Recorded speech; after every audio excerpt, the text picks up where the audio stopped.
who have ridden from Georgia and even Massachusetts to be with you and hear you tonight. Sir, would you entertain just a few questions before you retire? First, I would like to salute them and all the others who spent those dangerous days in 1780, but in other days as well. And I salute you. So much for him.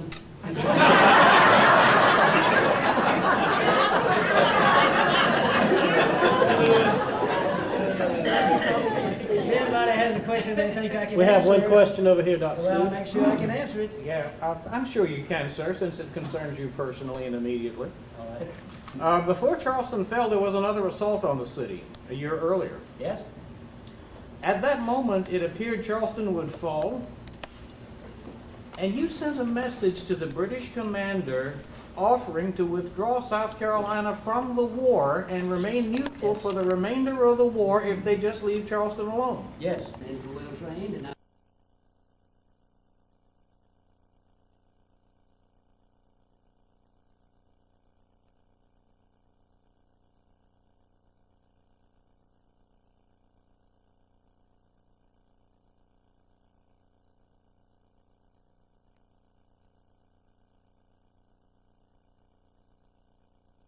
General Sumter needed protection. I never had liked him. But he was in the field. Men were following him. And he had accomplishments. And so I had promoted him as a general. I had promoted him before I promoted Francis Marion, which caused a little problem between the two of them. Francis Marion didn't like Thomas Sumter either. Francis Marion didn't want to obey Thomas Sumter's orders, which Thomas Sumter was wont to give. We had difficulties settling, but we did. I returned to Charlestown. I served out my term as governor. I was unable to succeed myself after the 2 years. One of my friends, John Matthews, was elected as the governor. I was pleased. I later entered the lower house, elected from Charlestown. I also went back to practicing law. What's more, I made a lot of money on paper, but I owed a lot of money on paper. I was even sued by people in Charlestown to collect the debts that I owed them. It was an embarrassing situation. Embarrassing. But the Articles of Confederation that we were living under as a government didn't protect us. It was obvious we needed a better government than we were having, with each individual state being individual, with its sovereignty intact. And so when a convention was called in 1787 to amend the Articles, that's what it said, amend the Articles, in South Carolina, we elected 5 persons to go to Philadelphia to this convention to amend the Articles. I was one of those elected. So was my brother, Edward. Arthur Middleton was elected. Thomas Lynch was elected. And my friend Henry Lawrence was elected.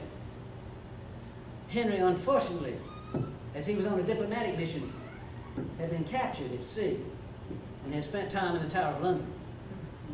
So when the Constitution was finally written by this organization that was supposed to only amend the Articles, but presumed to write a new Constitution, Henry was not there to sign. We left a space for him on the Declaration for his name to be put, and it never was put. So 4 men from South Carolina, Middleton, Lynch, and Rutledge, signed the document. I was pleased to be very effective in that Constitutional Convention. I helped calm things, but I helped make sure that the Southern interests were protected. Charles Pinckney, who was also concerned, Charles Pinckney, who was also there, made suggestions about the Constitution. We finally got it done. We were satisfied now. We were now the United States. And the United States was promoting people. My name was suggested as a possible vice president, along with George Washington, whom everybody chose to be the president. Alas, there was a backstage politicking in Philadelphia and throughout the states. And it was suggested that since Washington was a Southerner Virginia counted as one of the southern colonies, now states. They needed someone from the north. And so the job of vice president went to John Adams. And so I said to my friend George Washington, reminding him that I was one of those who had him appointed as commander-in-chief in the first place a few years before, I suggested to him that I might enjoy being the Chief Justice of the United States Court. But alas, that had to go to a man from a middle state. And so they took John Jay for that. So I returned to South Carolina. I tried to pick up my life. My mother was still alive. We were living in this very house, 116 Broad Street. It had been damaged because British had lived here during the war, but my mother had been allowed to live in that house too.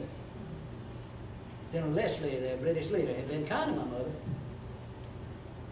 On the first occasion, when she came into the house where he had already taken it over, he offered her tea and she refused.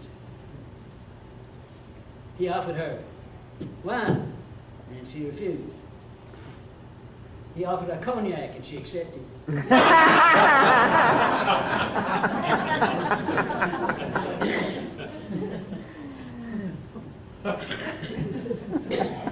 I was named as a judge in South Carolina. But I declined. Because even though the Chief Justice job in the federal government went to John Jay, my friend Washington appointed me as an associate justice. And so I was a judge of the Supreme Court, but not the chief, of the very first Supreme Court. It meant that I had to ride circuit twice a year. And the circuit went all the way up to Pennsylvania and down into Georgia. It was time consuming. It was wearing. And so, after 2 years, I resigned as Associate Justice of the Supreme Court and took the job of Chief Justice of the South Carolina Supreme Court. I had to ride circuit in South Carolina, but it was not so bad. I did not have the reputation of being punctual. And occasionally, in their power, a grand jury would even send presentments against the judge himself.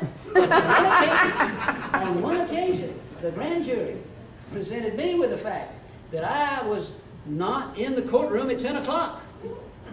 And I called the grand jury together and I marched into the room and I let them know, gentlemen, it is never 10 o'clock until I am in this room.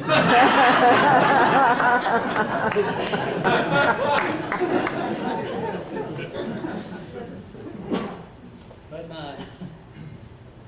my health began to fail. My mother and my wife died the same year, 1792. My mother died first, and my wife was not ill. But she collapsed so quickly. It almost to call it a sudden death. And those who had been my creditors in the past began to press upon me for payment. And it bothered me, it worried me. I couldn't sleep. I was unable to pay. I began to sell off my lands. And finally, my son, John, and my brother, Edward, came to me and made me sign a paper which gave them power of attorney over my holdings. And I grew sicker and sicker. And that's when they began to say that I was eccentric and that I was forgetful. For 3 years after my wife died, I lived alone, taken care of by house servant and slave. And then in 1795, in a bit of depression, I waded out into the Ashley River until it was over my head, and I intended to stay there. People along the shore saw they were black. They fished me out of the river. They carried me to James Blake's house, and James and his family nursed me back to health. I found that I didn't have many lands left. And I didn't have any law practice anymore. And I found that I couldn't remember. Sometimes I couldn't remember John Jr.'s name. And I grew weaker and weaker. And I have lived in my memories. They're wonderful memories. 1780, among the others, is what you came to talk about. And I think that there are a few days left. After all, I'm 60. But in those few days, I'll remember the past days and give thanks for them and for tomorrow. God bless you and South Carolina.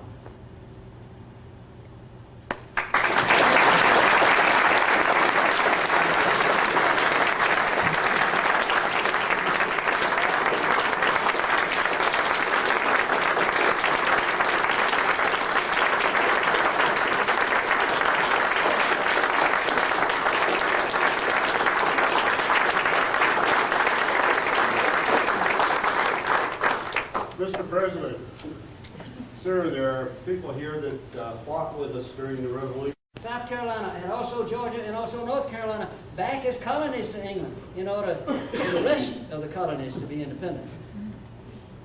I heard this rumor, as did others.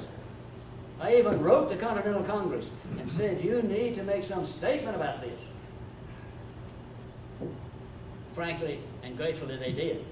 They denied that there was any such plan to cut the colonies in any way and give some of them back without question to the British. But it was unnerving. But one thing that came, there was a bright light among all the darkness of 1780.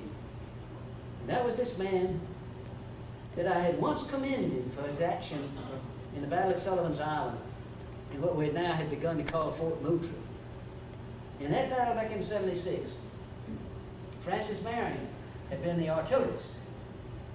And he, after having recovered from an unfortunate accident where he had badly damaged his legs, which incidentally were never strong anyway, probably from birth, his ankles had been weak and malformed. Francis Marion looked anything but like a general. His arms were a little too long, reaching close to his knees. He had a hawk nose.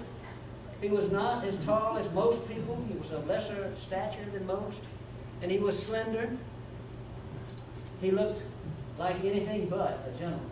But there was something about Francis Marion that made men rally to him. He had had experience, which other men knew, which he himself never trumpeted about, as did General Gates, for instance, and as did done General Lee. But Francis Marion was able to get a few people. The first thing that he did to bring some ray of sunshine into the life of the state of South Carolina in 1780 was to intercept a group of British soldiers who were transferring prisoners that they had taken at Camden down to Charlestown. Marion, hearing of it, surprised them near Nelson's Ferry, sent the British running, captured some, and turned loose the 150 men. But there was a dark side to this new ray of sunshine. Of those 150 men, Marion gave them a choice. Either go back home and quit the war, or go on to Charleston and be a prisoner. At least you get some food down there, or else join my band. Most of them opted to go home. That was Maryland and Delaware.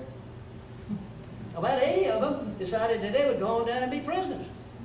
It was better to be a prisoner than to have been a soldier and to be at the mercy of the British. Only 3 of them, only 3, joined Marion's band. But that didn't stop Marion.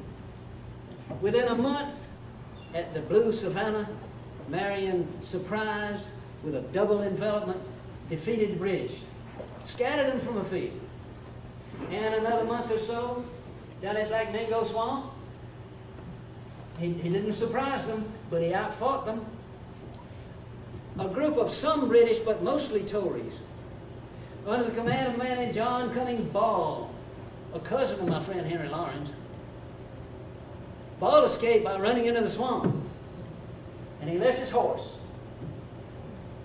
which Marion took for his own. The big red, Marion named him Ball, rode him to the end of the war. Prisoner of war. Marion never had any men, but you know, he was not really an army man. He never had any real training as an army man. The same thing was true of Thomas Sumter, who, because his own house had been destroyed, took it personally and began to fight back.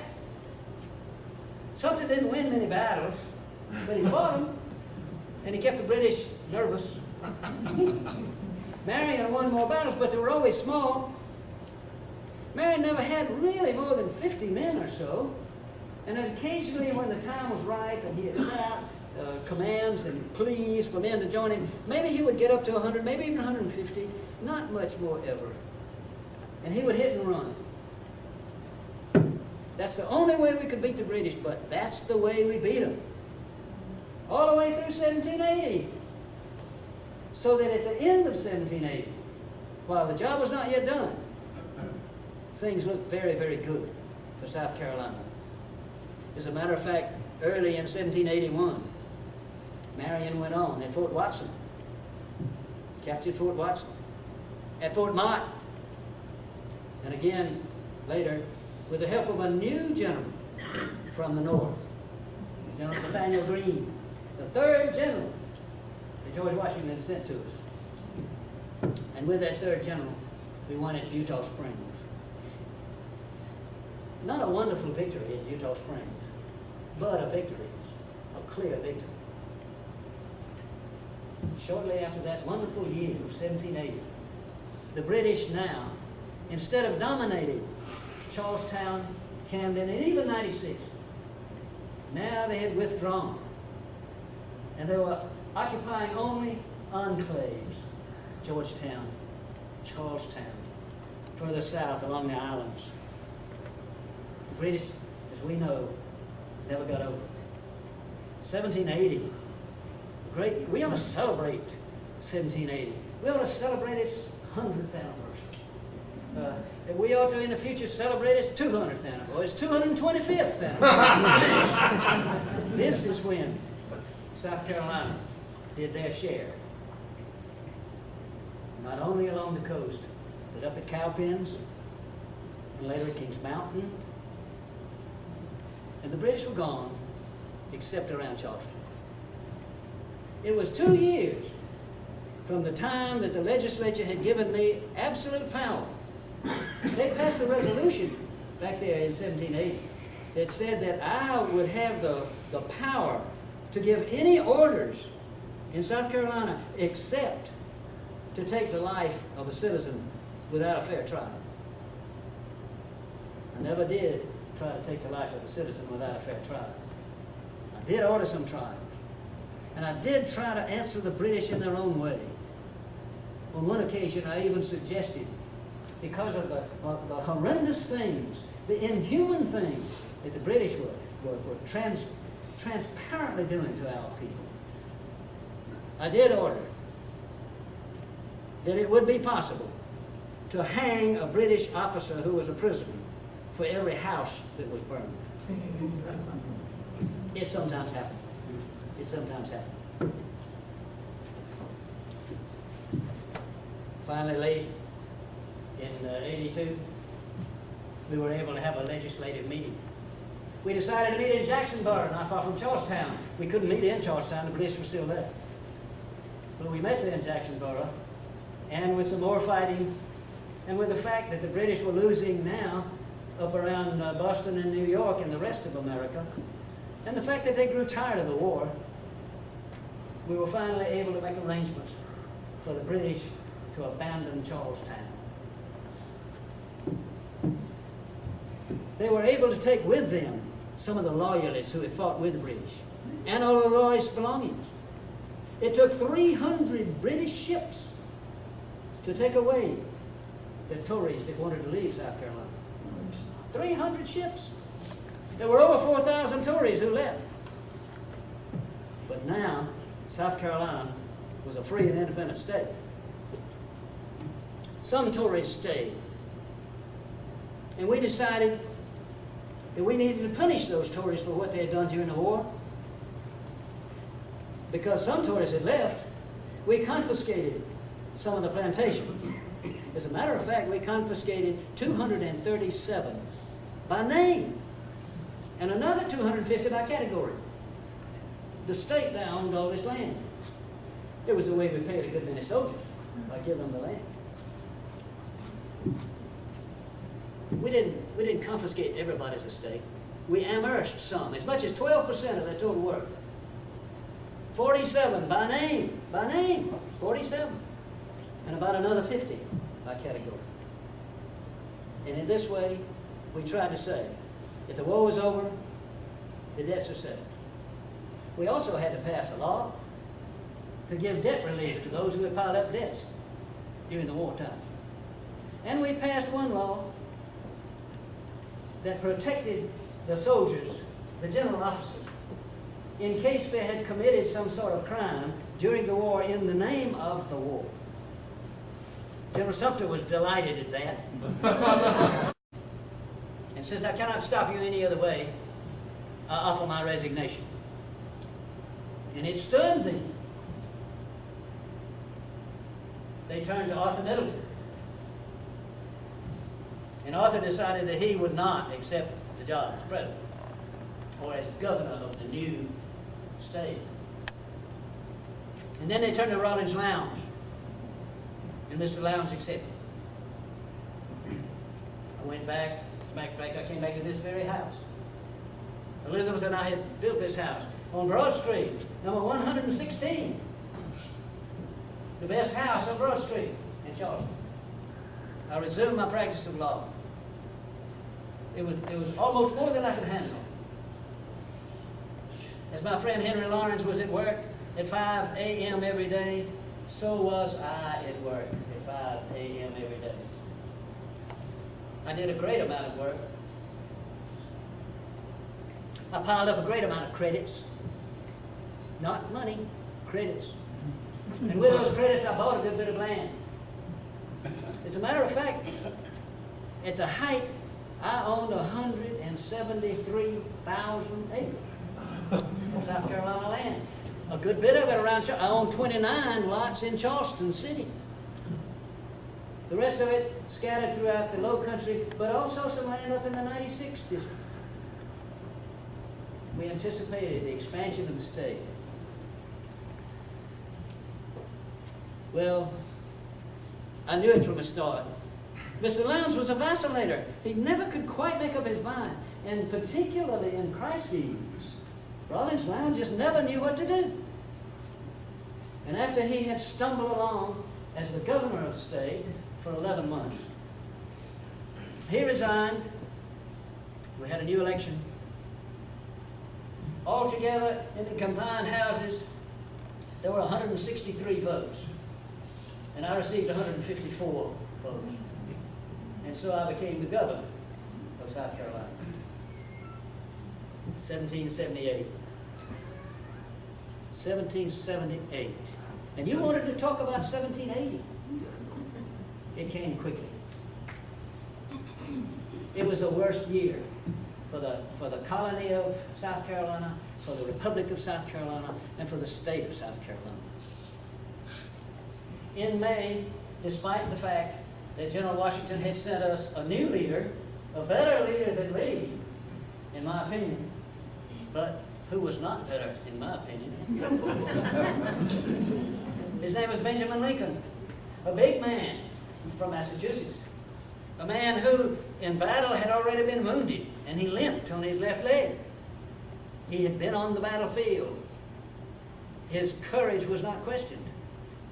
His bravery was not an issue. What was an issue was the fact that he had his ideas about the military, but he listened too much to the non-military people, to the social leaders of Charlestown. And when the British came, not by sea this time, but by landing south of Charleston and moving from island to island in amphibious landings, moving up from Hilton Head and moving across to get into Charlestown itself. They were also coming from the west, overland. Time ran short. General Lincoln finally said he thought we ought to abandon Charleston, move into the interior, and to have our defense rather than being cooped up in a port city. But when that word got out, the people of Charlestown insisted that he stay and fight and save the city. Altogether, we could muster maybe as many as 4,000 men. Most of these were farmers who had come as militia, not as trained soldiers. So General Lincoln had only about 2,000. But against that 4,000, the British had at least 9,000. And they had the powerful guns that were on the ship. They bombarded us from sea as they advanced by land. My own house was hit, there on Broad Street. We ran out of food. We ran out of food for the soldiers, but also for the civilians. I finally had to sign the order, hated to do it, I signed the order that said that the army could go into a private house and take what food or supplies were available within the private houses. It was a desperate situation. And then, in 1780, just as the last opportunities for flight were closing, General Lincoln suggested that I, as the governor of the state, leave Charlestown. Well, I thought that the governor of the state should not be captured by the enemy. But I also did not want to leave what looked to me like a hopeless situation. Of course, facing perhaps imprisonment as a captive of the enemy. And so I refused to leave at first until he was able to find his other commanders.